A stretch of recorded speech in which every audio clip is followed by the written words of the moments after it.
Okay, looks like we are set and live. Let's just take a look. Awesome. Perfect. All right. Hello, everybody. Happy Thursday. Welcome to another camera class. My name is Saxon, your host. Today is the second Thursday of the month, which means that we're jumping into our intermediate cameras. Pull up that presentation. So let's kind of recap what we talked about last week. Last week was our intro to cameras. We kept it very simple and straightforward, right? We didn't want to overcomplicate things. We wanted to keep it basic and keep the information relevant to a new beginning user. So staying in automatic, understanding memory cards, understanding how to download our information after we took all of these pictures or videos, get into lenses to maybe understand the glass a little bit better so we can invest our money into something that's important for our camera, and then just kind of an overgeneralized view of getting into content creation if that's an avenue that you're trying to accomplish. Intermediate camera, though, we don't want to talk about any of that stuff. Really, we want to get away from the basics, because while it's super awesome to know all of that stuff, it's the beginning steps. And for those who are joining us today or joining my class today, you are still a beginner, but you want to become a little bit more advanced. You want to start using things that are more photography based, manual controls, for example. And that's going to be a big portion of what today is all about. We're going to discuss all the manual controls, what goes into that, and what you need to know. As always, if you're watching from home, you can ask questions via the comment or chat feature. I'll answer those live for you. Just keep them appropriate. And then anybody in class today, as you're watching, you're able to ask questions here. Hi there. Welcome in. Hello. Here for the camera class? Yes. Awesome. Have a seat. We just started. I was just about to get kicked off. Do you want a water bottle while we're doing this? I'm okay, thank you. All right, if you change your mind, let me know. So intermediate cameras, we're talking about more of the manual control of the camera. So f-stop, shutter speed, and ISO, and then some of the other controls that go along with it. As you have questions on it, just feel free to ask. I'll help you answer them. Thank you. So the next question I pose is, why do we go more advanced with point-and-shoot, DSLR, or mirrorless cameras? And the reason is simple. We want to use the camera as a tool. It's great that we can stick with the automatic settings on the camera, but there are so many features and tidbits on the camera that if we don't know about them or we don't start to try to explore or play with them, we're not necessarily going to learn about them, nor are we going to get more advanced and better photos or video work or whatever it is that we're after. One of the things I talk about in this is a difference between what I call a snapshot and a photograph. This was something I took on my camera in the pure automatic settings of mine. This was done here in the store. We have a little escalator on the right side that takes you up, and there's this really cool mural of Chicago's skyline that makes you feel like you're rising into the buildings. But there's a lot of character and color to it that this photo doesn't give justice to. So I like to take the kind of example of something that's done on automatic settings, and then if you can learn how to control your camera and manipulate it a little more, something that's done on then an advanced manual control. So in this, I controlled my frame, I controlled my ISO, my shutter, my aperture. I played with my white balance settings, my focus parameters.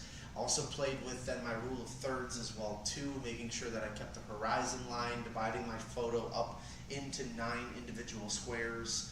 So there's a lot of other things that I did versus just keeping the camera set to automatic, but moving it more into a manual control, which is what I have here. So that's the kind of stuff that we're going to talk about today as the class is going. So step one, from what I told everybody last week who's watching at home, but for everybody new here, learn your camera. There's so many different resources out there. Since I created and started doing this class, each of these camera brands have about 10 new cameras added to their lineup, so they're constantly coming out with new cameras and becoming more and more advanced with all the different features and technology. So whatever camera you decide to buy or get into, look up the settings, look up the controls, and just kind of familiarize yourself a little bit more so that way you kind of know step by step what your camera has to offer.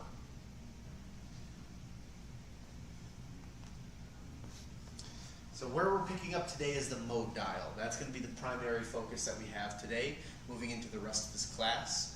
Last week I told everybody to stay on automatic and to practice just what the camera can do for you.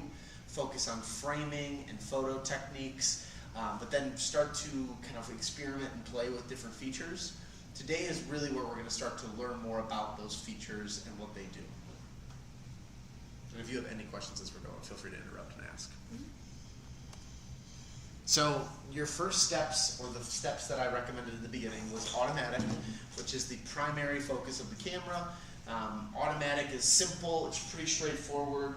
You just start using the camera and it does the work for you. Automatic's great for the beginner, for the new person who's learning. If you are becoming more and more comfortable with that, but you want more control over some of the features, Program Auto is a great next step. Program Auto lets you control certain aspects, but it keeps your ISO, your shutter, and your aperture all automatic.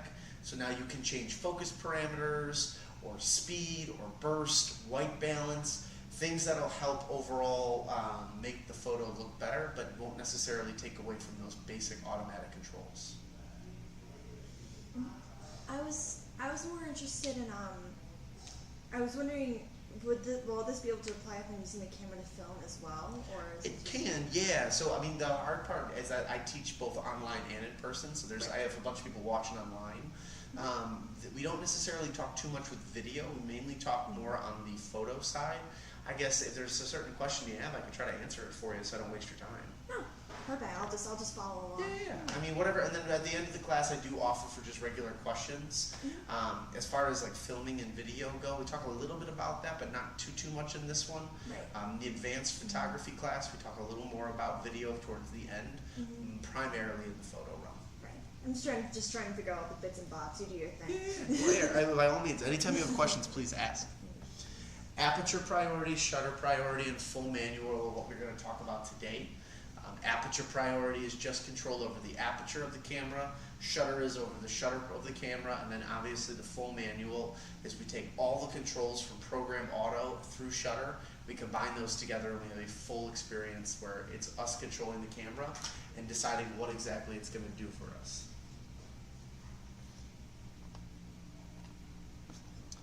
In this case, what we'll be talking mainly about is the exposure triangle. Now, some people will show it as a triangle on like a pyramid. I personally like to show it as a chart because I think it makes a little more sense this way. Each of these features controls a different aspect of the camera that's important to how we're taking photos. It also can apply to video too if you're shooting in the manual control for video. Aperture is going to do with how much light you're letting into the camera, but also how much of the background to foreground that you're actually seeing and keeping into focus. Shutter is going to be your ability to freeze moving action. The faster something's going, the faster you can set your shutter, and hopefully within that you'll capture a still image of something that's moving quickly. In that same boat though, the faster we turn shutter, the less light we let in. The slower we let the shutter be, the more light that we'll let in. And in the ISO, the ISO of the camera, that's how much sensitivity the sensor has towards the light that it sees. The lower the number, the less sensitive. The higher the number, the more sensitive. With that being said, the higher the number goes, depending on how much light is available to us while we're shooting, we might get what's called noise or graininess on our photo. So there's all sorts of different rules that apply to these, but we're going to break down each one individually, talk a little bit about it, and then look at some reference images to make sure we understand it.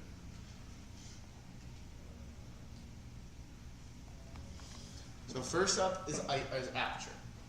So aperture is going to be your ability to set the iris of the camera to let in more light or let in less light. By doing that, what you're also setting is the background to foreground relationship.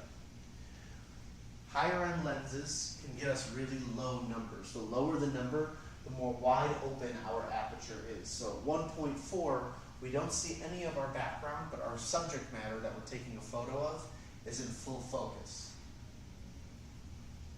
As we start to raise that number, more and more of the background comes into focus, and now we have both the background and the foreground in our frame. So at f22, we can see that we have the waving person, the pyramids in the background. As we start to lower that number, we lose more of the background, but our presentation is mainly set to our subject matter, which in this case would be the person waving.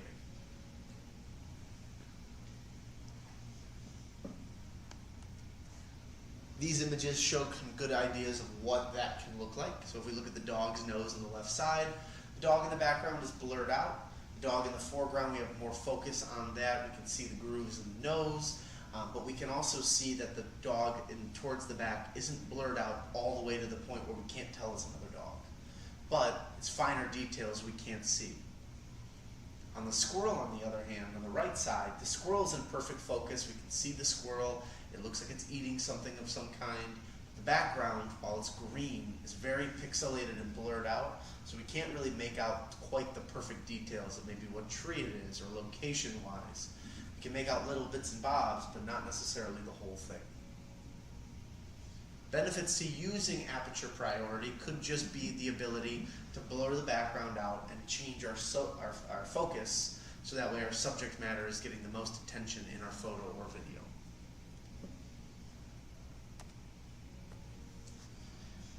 If we have something that shows a deep aperture, so something that's close to that f/22 or higher numbers, we're going to get a deep photo where we see both the background and the foreground. Whereas if we go to a lower number, like a 1.4, a 2, a 2.8, we're going to see more of the subject matter in the front, and our background is going to be more blurred out. The opposite side of that, though, too, is if we look at our subject matter, we can see how much darker the dog is on the deep side versus the shallow side. That being said, there's more light coming into the camera on the shallow side, so we illuminate the dog, our subject matter, a little bit better while putting that emphasis on the dog. In which setting is this in? Aperture. So this should be the AV or A setting. Lovely. So aperture priority is a really easy way to get something like this without controlling every aspect of the camera.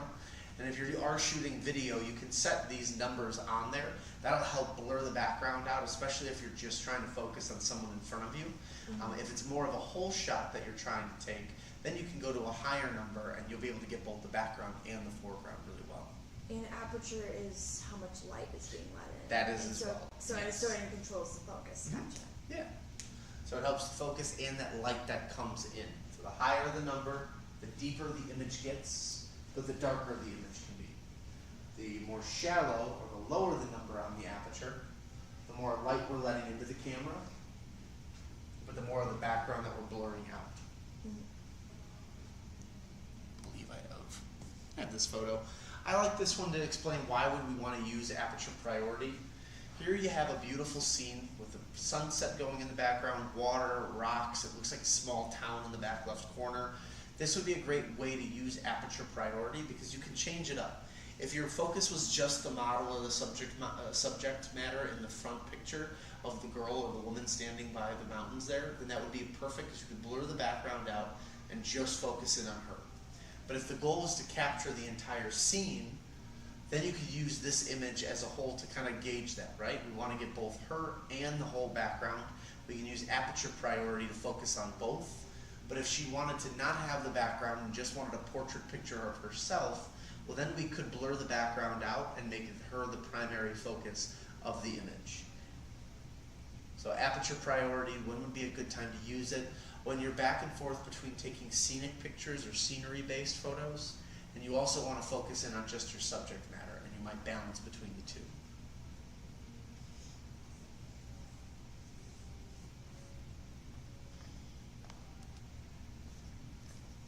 Next we have the shutter speed. So shutter speed is going to work with how fast our trigger is shooting on the camera and how much we freeze the image from doing that. So for example, in this case, if we look at the running man that we have as we're going through, at 1/500th of a second, we're capturing that person in still motion. And it looks pretty good until you get to about 1/60th to 1/30th of a second, and now you're starting to see some blur on the person. Really what we're seeing here is that the slower we go with our shutter speed, all the way from 1/2 a second, all the way up to 1/500th of a second, the more movement that is happening in front of our camera, the more blurry the image is going to be. The faster we have that trigger go based on movement, the better we are to getting that person or that object in still motion.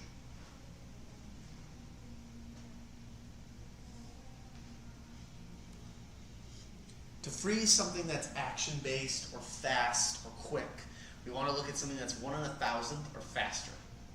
This way we're really freezing and we're getting the time to get all of those fast-moving pieces stuck in one place. Typically in something like this, you would also do burst photography. That would help a lot with this, but with fast, quick-moving action, we want to have a speed that can capture that without losing quality. At the same time, using shutter priority can help because it gives a sense of motion. So in this case, if you look at the bird, we have the wings that have some blur to them, they have movement. Now while blur sometimes can be not necessarily the best thing for us, we can see the color of the bird and how vivid and vibrant that is. So the blur that we're getting on the wings kind of doesn't mean too much when the bird itself is in this beautiful color and has a really nice, good look to it. So just because we have a blur does not mean that it's a bad thing. We're getting a sense of motion from it.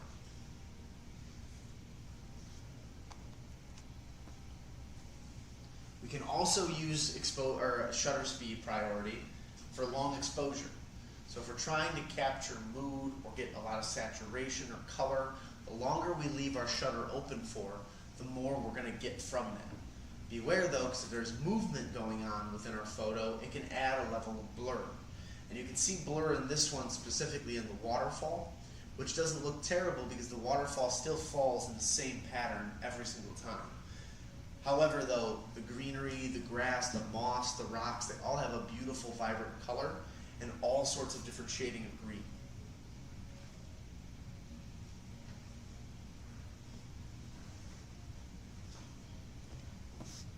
Kind of break it down a little bit more.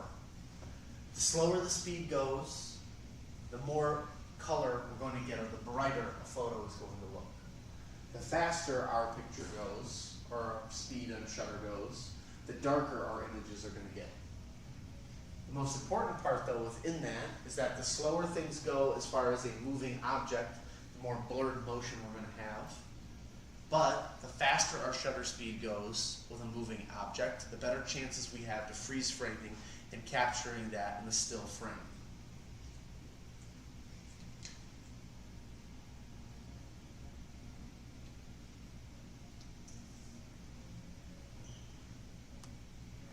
This is a picture a customer sent to me and they were like, I don't understand what's wrong with my camera. This is a perfect example of a time to use shutter priority.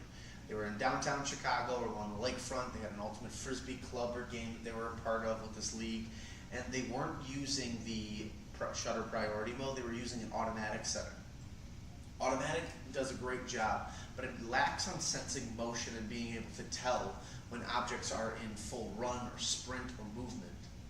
So setting shutter priority on the camera, letting the camera then do all the rest of the work while you're just playing with the speed at which the shutter is opening and closing will help you get a better freeze frame on the image.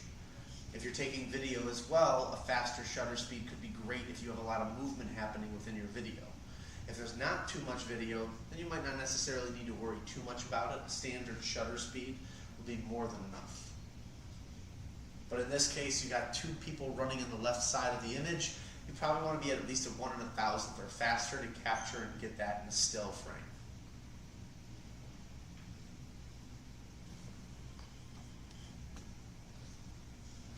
Next thing we're going to talk about is ISO or ISO. It's a scientific word. I've looked it up a couple times. It always escapes my mind. But the way to think about it is that there's a sensor on the inside of your camera. That sensor then has the ability to be controlled via this number system, which then will intensify or de-intensify the actual sensor's ability to take in light. If you ever bought film in the past or bought, were into film photography, your film that you then put into your camera would have a number on it. It would say Kodak 100, Kodak 800, or Prisma Gold 400, whatever it was that you were putting into your camera. That is the ISO, and the film would have the same number throughout the whole thing because you were taking a roll of 32 photos or 40 photos depending on what your roll size was. That could be set with ISO, except the nice part is that rather than having the same ISO or pack of film in your photo, in your camera, You have the ability to switch and change based on what you see. How is that different from aperture? Well, so aperture is the lens itself. That's the ability of the lens letting in more or less light. ISO has to do with the sensor. So you can get all sorts of different lenses for your camera. Those lenses will then have a dictation over like what the most maximum aperture you can use versus what the lowest aperture you can use is. That's based on your lens. On the actual camera though itself, ISO is going to be controlled inside the camera's internal body. So you can set that as high or as low as your camera body lets you. And it doesn't look any different from adjusting the aperture? Well, it will, because the thing with this is that while it's changing your sensitivity, it can look a little bit grainy or not grainy depending on how you use it. So if, like, for example, if we looked out this window right here over the fountain, there's a lot of light coming in from the ceiling. You wouldn't need necessarily a higher higher ISO, because you have a lot of light that's out there. So the ISO and the aperture, they're similar, but they're two different things that it's controlling. One is the overall amount of light that can come into the camera. That's aperture? That would be the aperture versus the ISO being its sensitivity towards that light. So if you're in a dark situation, you might want to use 800 or higher on the ISO and still keep your aperture wide open at a 1.4 or 2.8 depending on what type of lens you have. As far as, let's say, you being in a really light place, you might only want to keep 100 ISO, and then your aperture you're using more to dictate your foreground to background relationship. So they all have very similar functions, but I think the primary thing to remember with photography is that without light, we don't have a photo. We need light in order to capture and see the physical image that's coming through. That being said, ISO, aperture, and shutter all deal with light in their own way, and that's the beauty of it, because they help you then navigate to figure out exactly how much light you're letting in and how your camera's taking that all in and then dispersing that to give you the best image possible. And is there like an ISO priority mode? No ISO priority mode. In that case, when you're using either manual, you can set and control ISO, but if you're using aperture or shutter priority, if you're not on automatic ISO, you can then control and dictate this as you're shooting. So you can switch it in the camera's menu system to get off of auto ISO and just focus in on your manual control ISO.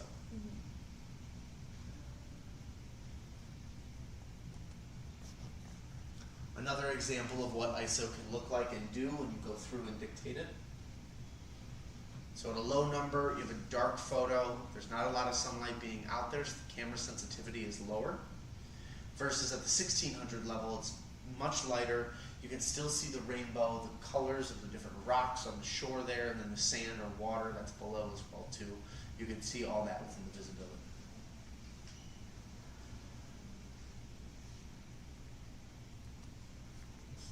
This is where ISO gets a little bit trickier. So while ISO is great to help boost the sensitivity, so now you can play with your aperture and your shutter a little more freely in your camera, too much ISO gives us a noisy image. We start to see this grainy texture. It can look pixelated from some people's points of views. So be careful of using too much ISO because it'll give you a more noisy image versus having something that's lower, playing with the settings on your aperture and your shutter in order to get a clean image that doesn't have as much ISO, or as much noise, I should say. That's all dictative of, number one, yourself, and number two, your environment. So it's important that when you're shooting and you're doing stuff, take mental notes or even write stuff down as you're going to figure out when the best settings you've realized are there for whatever situation you're in. Everyone's cameras act a little bit differently, so some have a better tolerance for ISO and noise versus other cameras. There's no way of really knowing 100%. It's all just testing and experimenting until you figure out exactly what it is that you're trying to get after.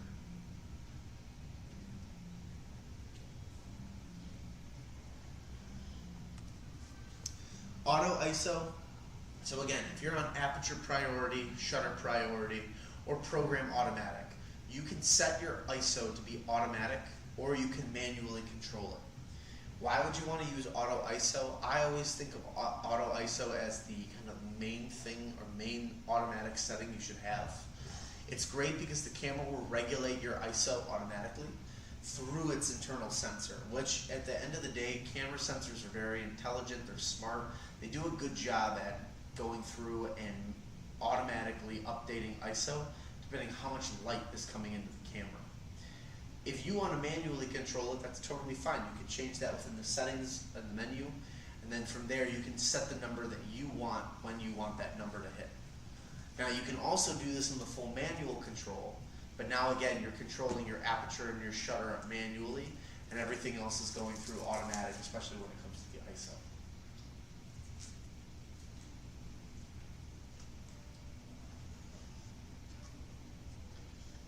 I should specify though, when do you want to use automatic ISO? I had a mom come in one time who was doing prom photos, and she was going to be going from indoor to outdoor settings, and that's when I told her auto ISO would be a great time to do it. She was going to be taking photos outside by a fountain or by a water feature that was out in this country club, and they were going to go then take pictures indoors in front of a fireplace before prom. She was going back and forth taking photos of both groups and individual couples, so auto ISO was a great chance to really use that because it would then dictate how much light to let in and how sensitive the sensor needs to be for what light was available.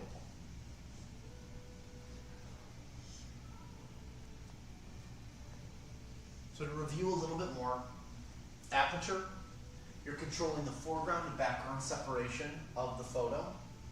It also dictates how much light comes in.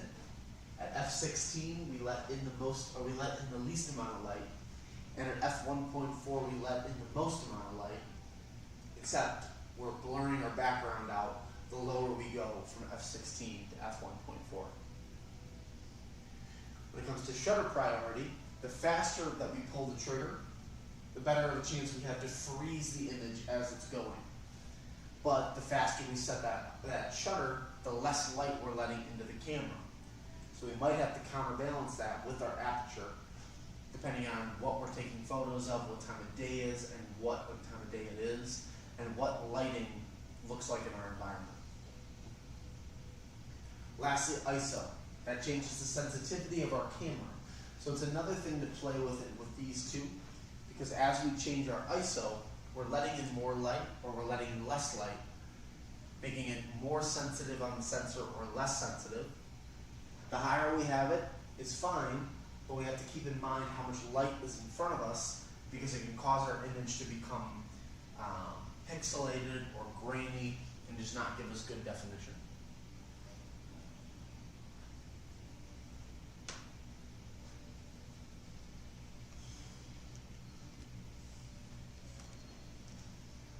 Now again, camera is all about taking light in, processing it, and then getting our image.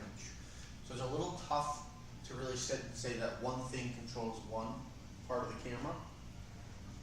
But most everything we talk about within photo has to do with light. For example, our exposure meter.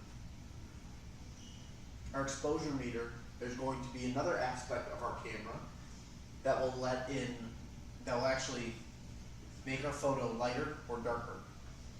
On your camera somewhere you should have a plus and minus symbol. The plus and minus symbol will then give you this type of dial.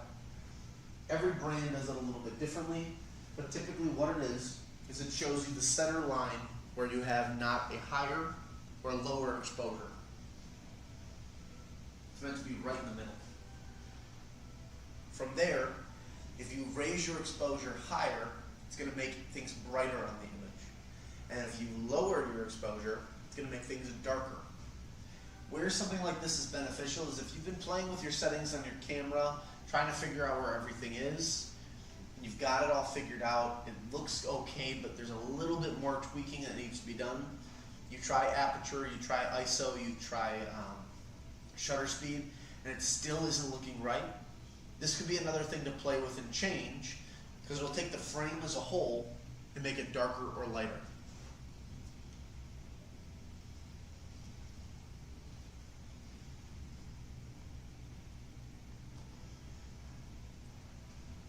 We can also help the light in our camera by playing with light metering modes.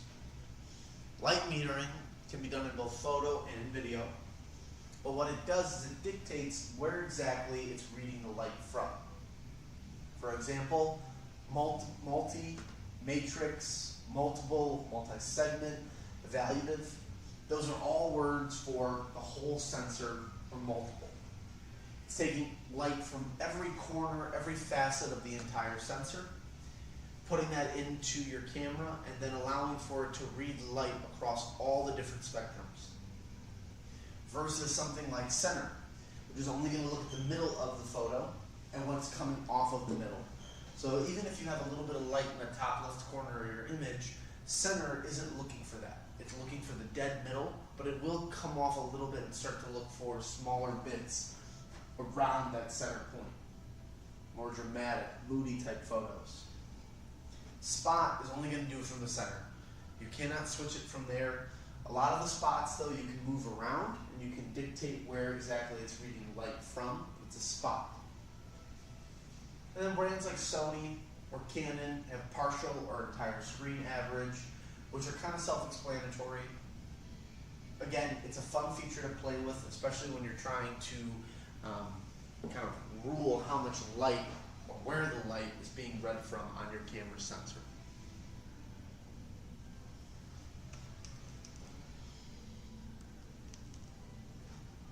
Oh God. There's a lot to read.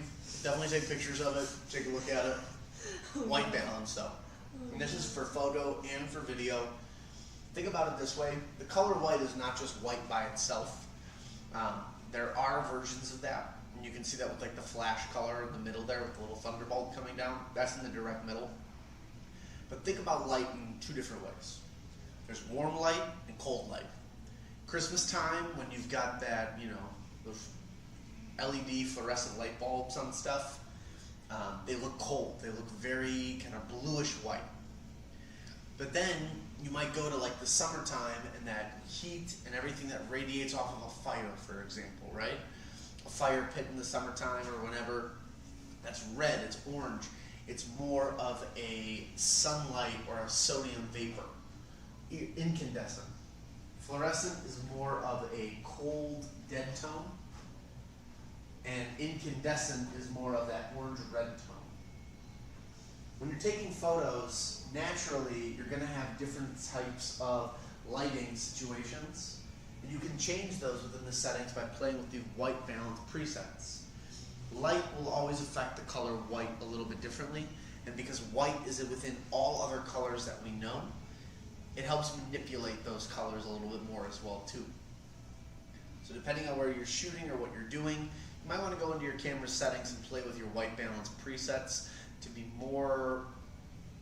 speak more towards where or when you're shooting photos, what the environment is, what the lighting is like, all that stuff. And what would you say the default mode would be? Because I just messed this up. Auto.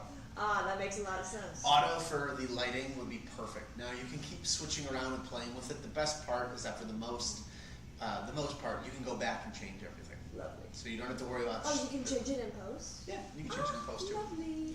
But it's fun to play with it while you're shooting too, because it's one less thing you have to do in post, which is I'm always a big fan of.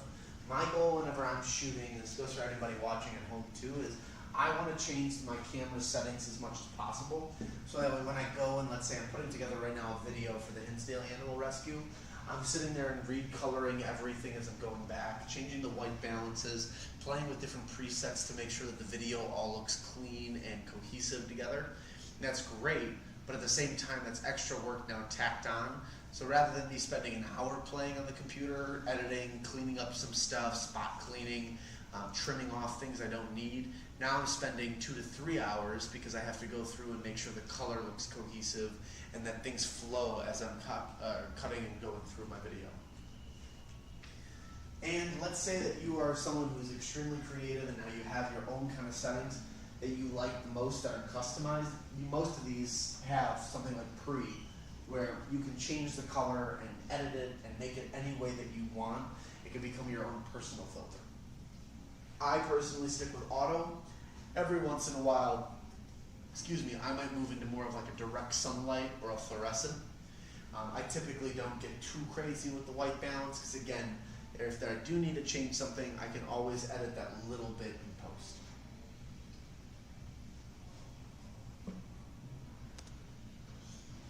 And full manual, the last part of it, is full control over both aperture and shutter. You dictate it, you decide what you want to do, but you're controlling both.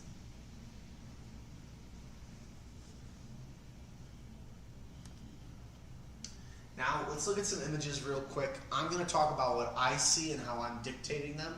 You as a photographer, this would be a great chance for you to kind of just look through my eyes, see what I'm seeing in this case. When it comes down to it though, there's no one right answer. When you look at these photos that I'm going to show you, I don't have anything written out for what they could be, but I'm showing you how I think, and if I were to look at the same environment, how I would probably set my camera up to get the shot. I'm going to look at shutter, ISO, and aperture, and I'm going to dictate those three based on what I'm seeing. What would program mode be? So program auto is the ability for you to change things like your focus parameter, your white balance, your exposure, your burst mode photography. Are you shooting JPEG, RAW? Whereas automatic, non-program auto, everything's automatic. You don't get to set anything. So program auto would be like I can decide my own individual settings and set it there, and then I switch to that, and those are all my previews. So it's basically saving a manual. Kind of, not necessarily saving manual, because things like aperture and shutter are gonna be automatic. They're gonna change as the camera's changing. So if I go to like it says I'm in mode P right now, it means you can change things like you can change things like your exposure compensation, like your focus parameters, what your subject detection is, white balance, exposure. I think I said that already. And does that stay if I switch from that mode to say shutter priority, or does it change then? That's a good question. I'd actually have to play with it. Some cameras are different in this case. Mm-hmm. If you want to save, there should be like a C1, C2, C3 that you might have on your camera's wheel. Those would then be customizable. Mm-hmm. As you customize those, they'll stay the same, and as you go back to them, they'll always be like that. But if I'm in like say shutter mode, I won't be able to adjust the exposure and such. You can, absolutely. No, you still can adjust the exposure on there, yeah. Okay, I'll have to do more research on this. You're going to be able to adjust those no matter what. Now, if you set your exposure to something and you switch to a different dial, unless you go to automatic, that exposure is going to stay the same until you change it. Gotcha.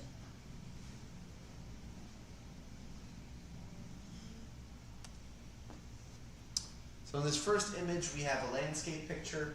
We have two buildings. We have a viewpoint or a one-point perspective, which is this either this guy or behind that person, where then the buildings all converge into one line. It's a dark image, but we can see that there's a lot of intense light coming off the windows that feels like it's drowning out a lot of what's going on the inside. So I think the ISO's turned up a little bit higher. Our aperture is probably at somewhere around a 16, because we're getting both the foreground and the background in really good focus. It's tight. So that being said, if we're at like let's say an f16, we're not letting a lot of light into the camera, so we might turn our ISO up to help with that. So I might put ISO closer to 1600, maybe a little lower at 1400. From there then, I'm seeing that the shutter is probably going to be slower because we want to let the most amount of light in. So I probably would put this at no more than 1/60th of a second, maybe a little less than that, just to make sure that we are getting this whole image with little to no discoloration and keeping that kind of moody or dramatic effect that we're seeing in the image.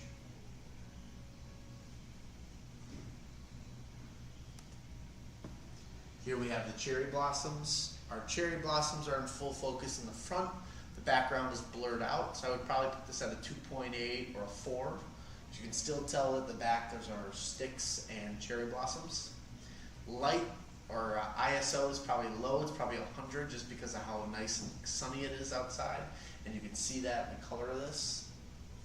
And as far as my shutter goes, unless the wind was really severe and blowing this stuff around, I probably would say 1/60th of a second, maybe a little faster, 1/120th of a second, probably no higher than that.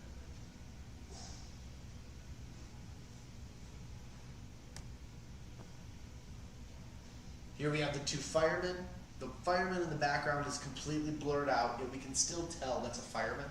Can't necessarily see his eyes though, and that's my first first thing in my head that I see where I'm like, okay, the aperture is not going to necessarily be a 1.4, but this could easily be a 2.8 or a 4 on the meter as well too.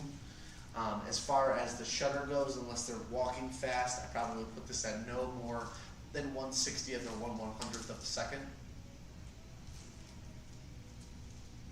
And then lastly, we have our our ISO. Now there is definitely some fluorescent lighting, incandescent lighting, because you can see the orangey tones on a lot of the equipment that they have. So that being said, there still is a good amount of light. So ISO probably would be at a 200 or a 400 at the most.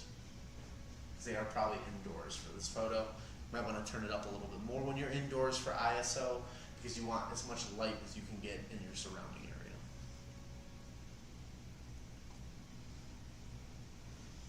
Here we have the ram. We have beautiful coloration on the ram's horns, the fur, even the snow and the grass in the background there that looks like it's dead and white. For that, I would probably say that aperture is somewhere around that 6 or 8, maybe a little lower than that. Again, 5.6 maybe even, just because the background does have some sort of blur to it. The ISO is probably really low, and we're getting this nice dramatic shot, but there's a lot of light on the front of the goat's face. So I'd probably say around 200 to 500 for the ISO. And then as far as shutter is concerned, again, if this guy's moving or running around, that might be a reason to set this at something that's a little bit faster, but I don't see that, and because of how beautiful and still this motion is, I probably would say that you're closer to 1/200th of a second at the most, and probably 1/100th of a second.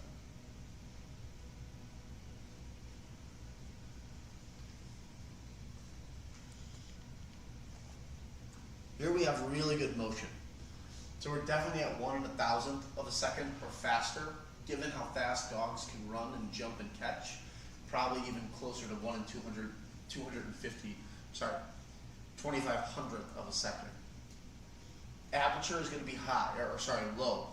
This is going to be a 1.4, 1.8 for sure, because we want to let the most amount of light in while we're catching these dogs at such a high speed. And then ISO, I probably wouldn't put this any higher than 100, just because we need as much light as we can, given our faster shutter speed.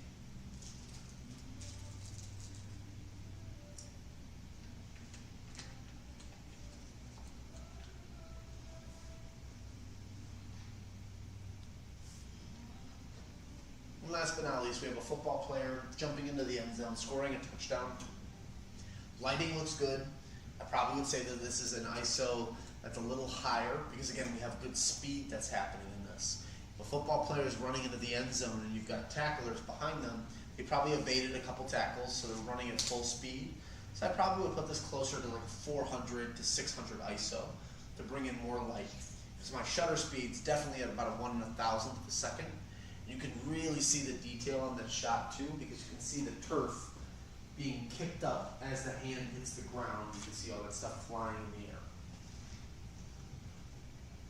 As far as aperture is concerned though, you've got good blur on the football players behind this guy jumping into the end zone with the Navy helmet on, but not enough blur that you can't tell if they're another football player. You can tell it's either a 6 or an 8 on that guy's jersey.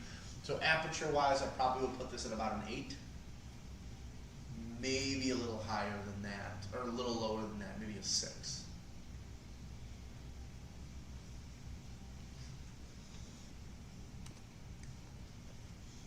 Now, learning your camera in this class is only the start with a lot of this stuff. I really like to stress to people, take it out, start using it, practicing with it. Don't be afraid to fail, because the image doesn't come out perfect the first time. Doesn't mean you should quit and go back to automatic. A lot of people will buy these really nice high-end cameras. They'll stick with auto their whole life, and that's fine if that's how you want to do it. But if you can learn the manual controls, you're going to get better pictures in the long run and get really cool shots as you're growing and expanding.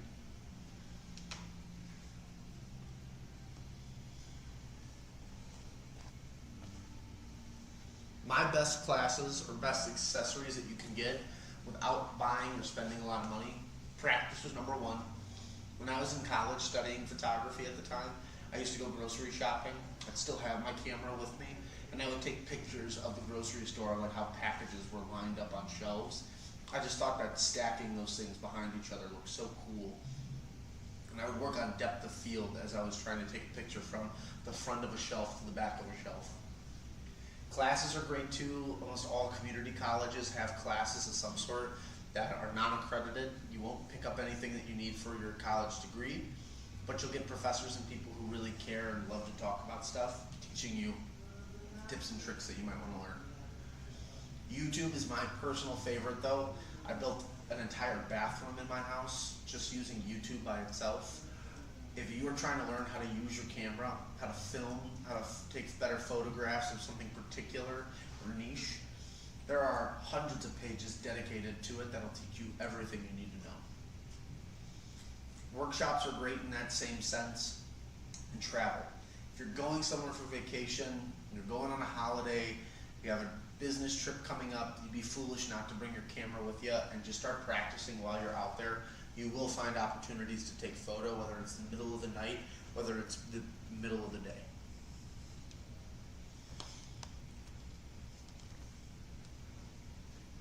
If you need to buy accessories, I always recommend the top 4. Get a bag, protect the equipment that you just bought, don't bang it up. Extra battery, extra memory card go a long way. If you forgot to charge a memory card, if you forgot to charge a battery, or forgot to delete stuff on the memory card stops working on you. It's a great way just to have extra ones on you, so that way you're prepared, especially if you went all the way out to do a shoot. I've been burnt before and learned my lesson. I walk around with 3 batteries for each of my camera anytime I go somewhere. Get a strap too. It's really easy to put the stuff down and then forget that you left your camera somewhere. If you keep the thing strapped up around your neck or around your side, you'll be less likely to forget. Tripods are great. External hard drives, polarizing filters, neutral density filters, and additional lenses like we talked about last week are great options as well too. That's all I have for this class. So we're going to open the floor for any questions. If anybody online has questions, feel free to chat and ask. And then if you have any questions, I'll answer those. Next Thursday is advanced photography. That's where we're going to talk about taking good photos, photo editing, and then more of the advanced accessories that you might be interested, depending on what exactly you're doing as a cinematographer or a photo photographer. So, what kind of questions do you have? I was wondering if you could, I have a Nikon D850. Okay. And this was my mom's camera and my sister's camera, and so over the years we just kind of have lost a lot of the, like this, like we don't have a bag anymore or anything, so I was wondering if you could walk me through, like, just the normal buttons. Sure. This is very basic stuff, and then and thank you for this, it was very helpful. Sure. Yeah. So I figured out that this is Zoom. Yeah. And this is on Zoom. Yep, exactly. So most of this stuff is going to be pretty simple here. Let's sit over on the side and I'll show you through the line so that we can see all the buttons on there. Yes. A lot of this stuff, best way to figure out, watch a couple videos online because people will break down all the buttons left and right. But in the meantime, There you go. so you've got your on and off switch at the top there. Your ISO control, if you hold this guy down and you start turning this dial, it'll change it for you. So if we go down right there to 320, you can then continue to control via this. Now I believe it's in film mode. It only can go so far. Yeah, well right now you're in manual. So you're in standard manual control, so you can change it to really whatever you wanted to. Believe 2,500 or 25,600 is the highest you can go. Probably won't ever need to go that high. I would say for most photos, probably keep you around 320 the most, and about 100 at the lowest. I would say if you're in a real dark situation, 1,600 is probably the highest I would go. 3,200, you might start to notice some noise and stuff like that. Right. So, bring it back down. Now from there, that's your exposure compensation. If I hold this down, I get that same dial. But now I can go up or lower, so depending on what I see in front of me, that'll help in that regard. Gotcha. Now, we're still in full manual, so we have a couple different dials here. At the very top, with the lens that we have, this is going to be our aperture ring. So stops are going to change as I'm changing those numbers. 4.5 is going to let in the most amount of light at the current moment. So now it's controlling just the shutter speed, which I have right at the top here. So, for example, that's 1 500th of a second, 1 640th of a second, 1 800th of a second. So that's how we're controlling that in the full manual mode. What I would probably end up recommending is if you hold down mode, exactly, I would stick with P, or I would stick with, so, okay, yours is a little different. So, P is program automatic. Right. Yep, which means that you're an automatic, ISO is automatic, everything here is going to be, take this off for now. There we go. Everything in this is going to be automatic. You get to decide, basically, if you click on your I button here, some of the settings. So all of the settings get controlled through these different switches over here. So here we have peaking, we have our multi-selector for aperture, exposure compensation, highlights, headphone volume, which I wouldn't worry too much about, peaking. All that stuff has to do with how it sees light, how it feels out light. You can play and adjust that as you're going. Menu is going to take you into all your different menu systems. Right. For the most part, I wouldn't worry too much in here. There's not too much. Yeah. It seemed like there was a lot. What I usually tell people is go online, look up for your specific camera, what people are recommending out there to change here. You'll find a lot of good features on here that might be worth your time to change, but you might also just kind of find that there's not too much that you wanted to update or fix. Up here is then going to be your whatchamacallit, what's this name? What was that name? I remember you showed me a photo at the beginning. Mode dial. It's no. So your mode dial is right up here. That's your ability to switch. What's that? Yeah. Quality. If we hold down quality, this is going to tell us what our photos will look like. So you can see the difference between RAW and then these are JPEGs. Gotcha. So you can decide whatever you want that to be.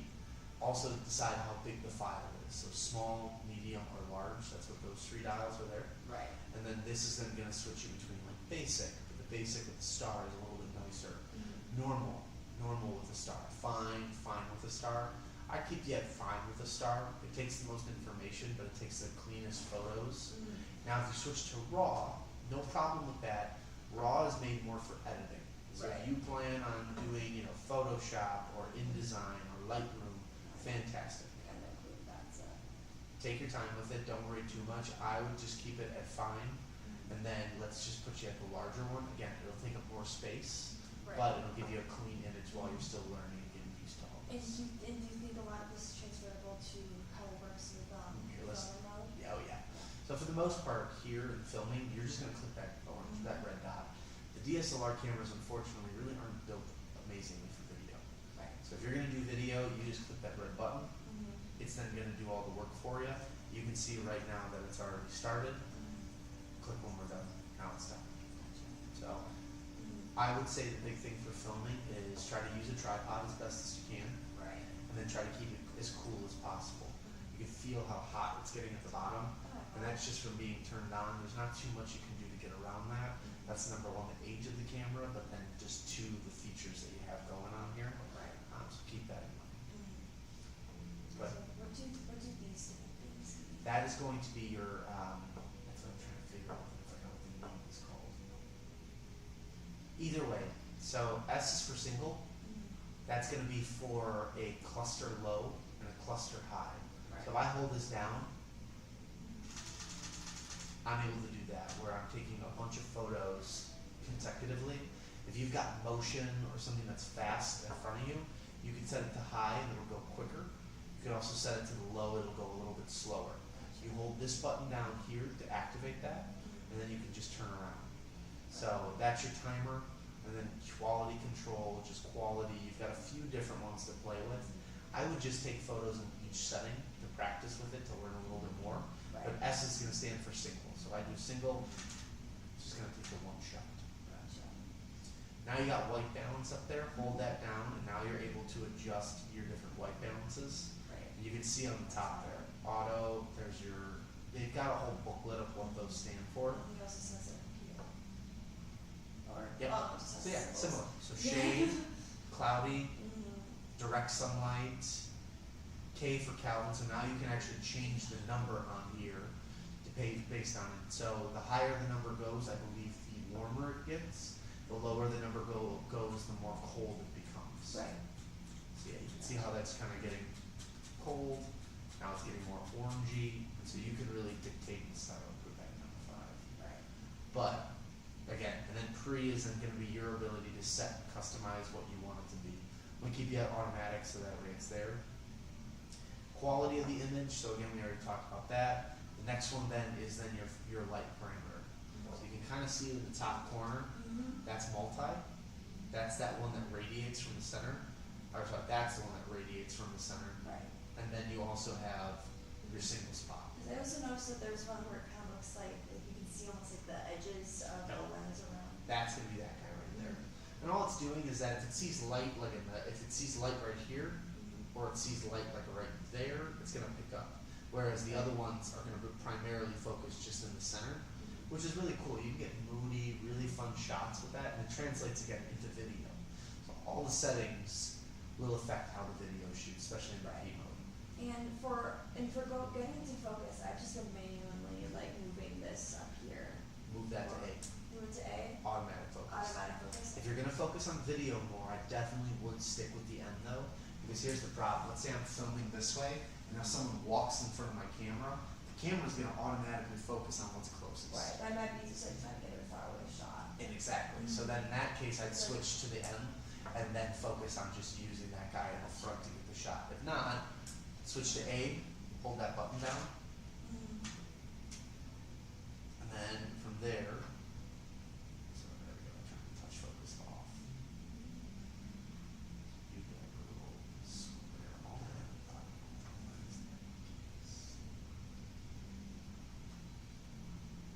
There we go. And what do those? What are these? Then I have to look at actually, oh, that's your lock. So, this is me just switching your focus area. Gotcha. So now, if I got it there, and if I go to number 9, there we go. This is what I was looking for. So, frame rate and size for video, that's 1080, and then that's showing you how many frames per second. Gotcha. So 10 at 60, I think is more than enough. Movie quality high, that's a good one to have. D-lighting, I wouldn't worry too much about that. FX mount, that's totally fine. You can do either one. So DX brings it a little bit closer, and then FX gives you the full frame. So you can kind of see how it takes you in and out a little bit there. Mhm. If I put it on the lock, What does that do again? Is that moving the focus? yes. So Gotcha. this moves the focus, so does this. But see how I locked it? Mhm. The L stands for the lock. Gotcha. So now you can switch between your photo and your video this way. Mhm. There we go. So on this guy, holding this button in the back there, once it's green, that means it's focused on whatever you want it to be, versus using the trigger on here. So if you want to focus there, and when you're ready, take the physical photo. Gotcha. Now, when it comes to, there's one other setting on here I want to figure out for you. There's the automatic focus too. This is page.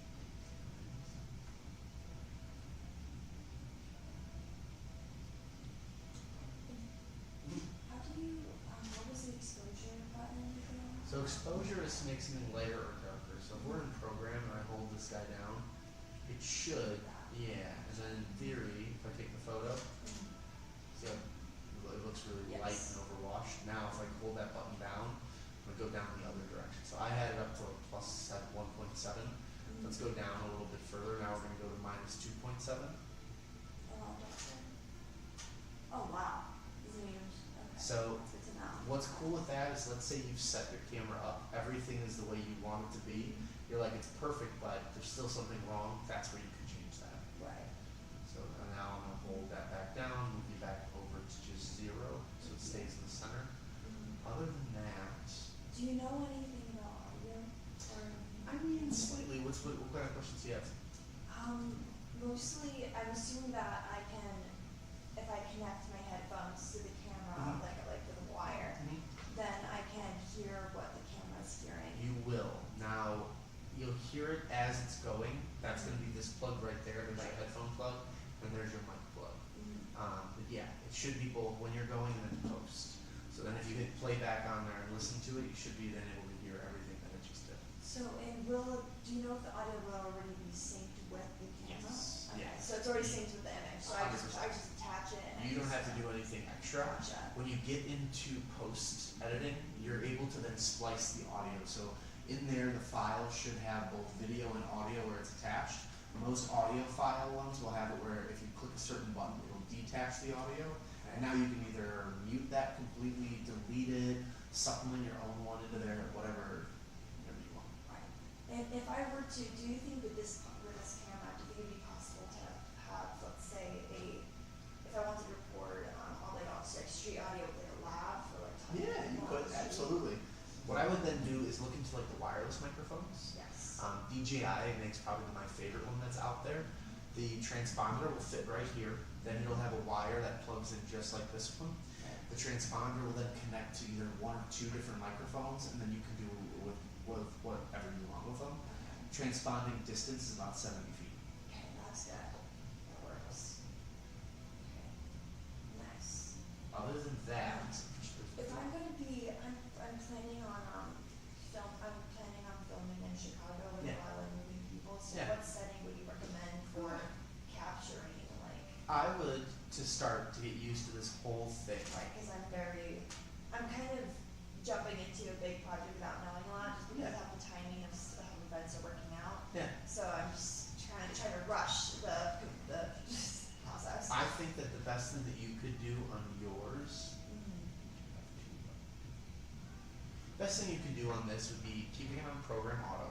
Let the camera dictate most of the work for you. And what I would probably end up doing, one thing to keep, do you have any other lenses on this, do you? I don't. Okay, not a problem. I might have some, not with me. If I have a lens that shows DX on there, this is important. See how it gives that little black ring? Yeah. To get rid of that, press the I button, change your area from FX to DX. Gotcha. And now you could be at the full 18, and you can zoom in, and you won't have any of that black ring. Does that change anything else? Like, what I need to? For example, this is a full frame camera. Yes. This is a crop sensor lens. So you have a lens that is too small for this camera. Gotcha. So by switching that, now you're priming the camera to work the best for this lens. Okay. So if you ever get a lens that says FX on there, then just go in and switch that. That'll make a world of a difference as you're doing it. It's not going to change your quality of anything. If anything, it's going to make it better because of the lens that you have. Yes. Okay. If it were me, honestly, I'd stick with P. I'd stick with this, and I would just start hitting record on there. Camera will then do the rest of the work for you. Exactly. The only other thing that I would look at would be changing your focus parameter, which, let me see.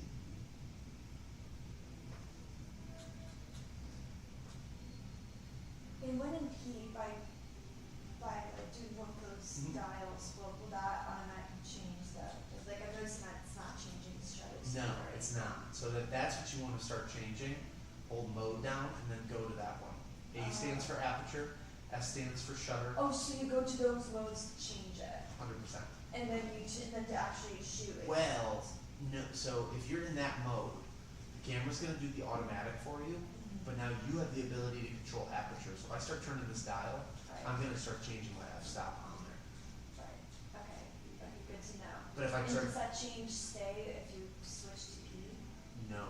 Okay. So when I go to P, now the camera's gonna dictate that for me. Okay. So that's where, if you're trying to get a hang of it, and you're like, if you're stressed for time, what I would do is experiment with both.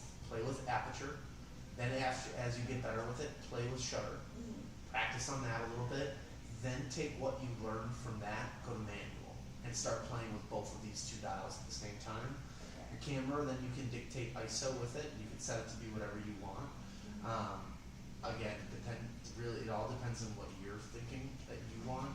You can also set ISO to automatic, but I don't know. I think it was that. Let me go to menu for you. Is all this making sense though? Yes. It's a lot. It's It a is- lot It is a lot. when you're first getting into it, but the best thing you can do is just practice with it, especially before, like, when do you start, Saturday. okay.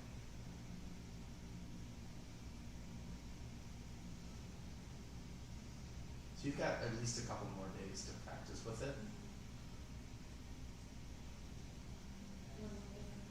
Yeah, I was gonna say.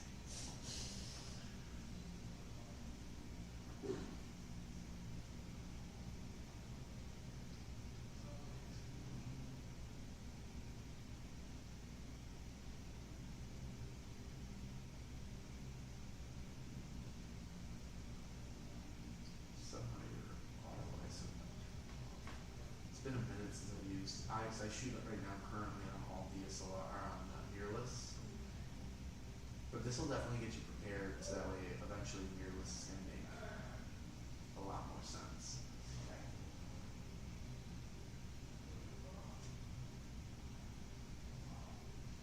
Yeah, if you wanted to too, like stay in the photo, and then just hit the red button on the top. No, that won't do it, you have to be in the video. But yeah, I think that you've got, it's. I'm gonna figure out those.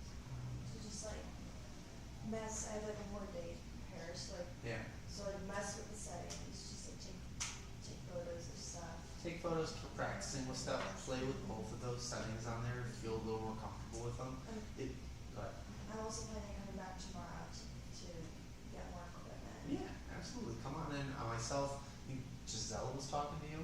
Giselle's super great. She can help you a little bit more with picking certain stuff.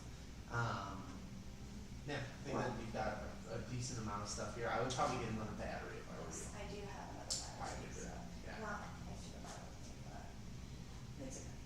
Is that hot? Big is hot. It's not anything you can Is do. there anything like I can like? So No. not like holding ice near it is what it would be Like, good. I mean, no, I would even, like, there's not too much you can do with it. I also need a bag because right now it's just like. I mean, there's a little bit, I mean, yeah, a bag would help for this, for sure, but I wouldn't stress yourself too much out with these buttons that. I need to reevaluate what I have in my house.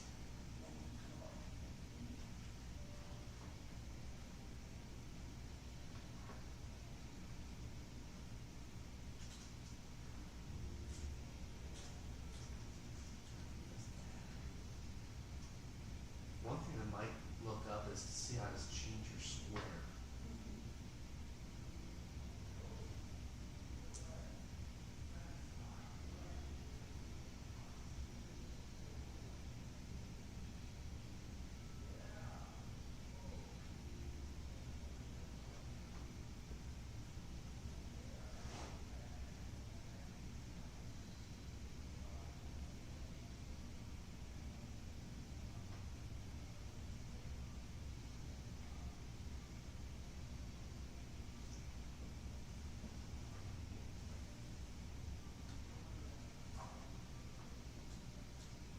There you go. That's the one I wanted. So, that's what I'll show you real quick. So no matter what you're in, when you're filming, if you hold this button right here in the center, you can change the type of autofocus it is. I would keep it on AFS, that means autofocus, this guy, Bath. What that's gonna then constantly do is focus in for you and make sure that you're locked into place. This would be huge. But if you hold that down too, you see how it shows like normal right there? Turn the front dial, now you've got human recognition, wide, normal, and spot where you can kind of pinpoint, pick where you want it to go. But the human might be nice too, especially if you're filming people. I'm gonna be trying to figure it out. Perfect. So yeah, play with that one I'll be here tomorrow as well. I get in around 11, so if you come in to talk to Giselle for stuff, let me know with what questions you have as you're going. But I might just look up when you get home too, like best settings for the D850, best video settings for the D850, and like that will help too, because it will teach you a little bit more on how to navigate the menu. Which if you can kind of get better at that, overall that should be like a huge step in the right direction. But there shouldn't be too much. I would say just keep it point and shoot as best as you can, and for the next 2 days, just practice. Perfect. Anything else you could think of? I think that's, I'm just gonna head down to the audio section and just ask them more questions there. So, perfect. Thank you so much. Anytime, yeah. Yeah, and I'm in at 11, so whatever else you can think of in the meantime, by all means. But best thing you can do with whatever else you set up on there, and what I tell people all the time is go home, play with the settings. But for you, usually like for photo, I'll tell people like, okay, set up a still life on your table, like shiny things, matte things, And then flowers. label what setting you're using. Keep taking pictures of it and like keep playing with the settings and seeing how that looks. But for you, what I might do is do video. Like set up something on your table. If you got like a pet, maybe have them walk back and forth in the video too, and like play with the focus, control, manual, and like all that stuff will go a long way. Okay. Thank you so much. Anytime, yeah. Good luck with everything. And again, if you're in tomorrow for whatever reason, come find me. I'll be by the fish tank there. I'll answer whatever other questions you have. Perfect. Thank you so much. Of course, anytime. Good luck. Thank you. Alright, well everybody online, it doesn't look like anybody else has any questions for me there. So I'm going to end the class now. Everybody, next Thursday is advanced photography. We'll talk about the next side of our photo journey. So we're going to talk more about editing photos, taking good photos, getting into more of the advanced pieces that you could get for your camera, really everything past just the very basics. So again, my name is Saxon. I teach the camera classes here. I do all the camera stuff that you could think of. But I'm here every day except for Tuesdays and Wednesdays. So if you don't feel confident calling in or asking questions here, my phone number, email is all listed here, so you can always reach out and contact me anytime. As always, guys, keep shooting, keep getting out there and taking photos. Enjoy the nice weather, and I'll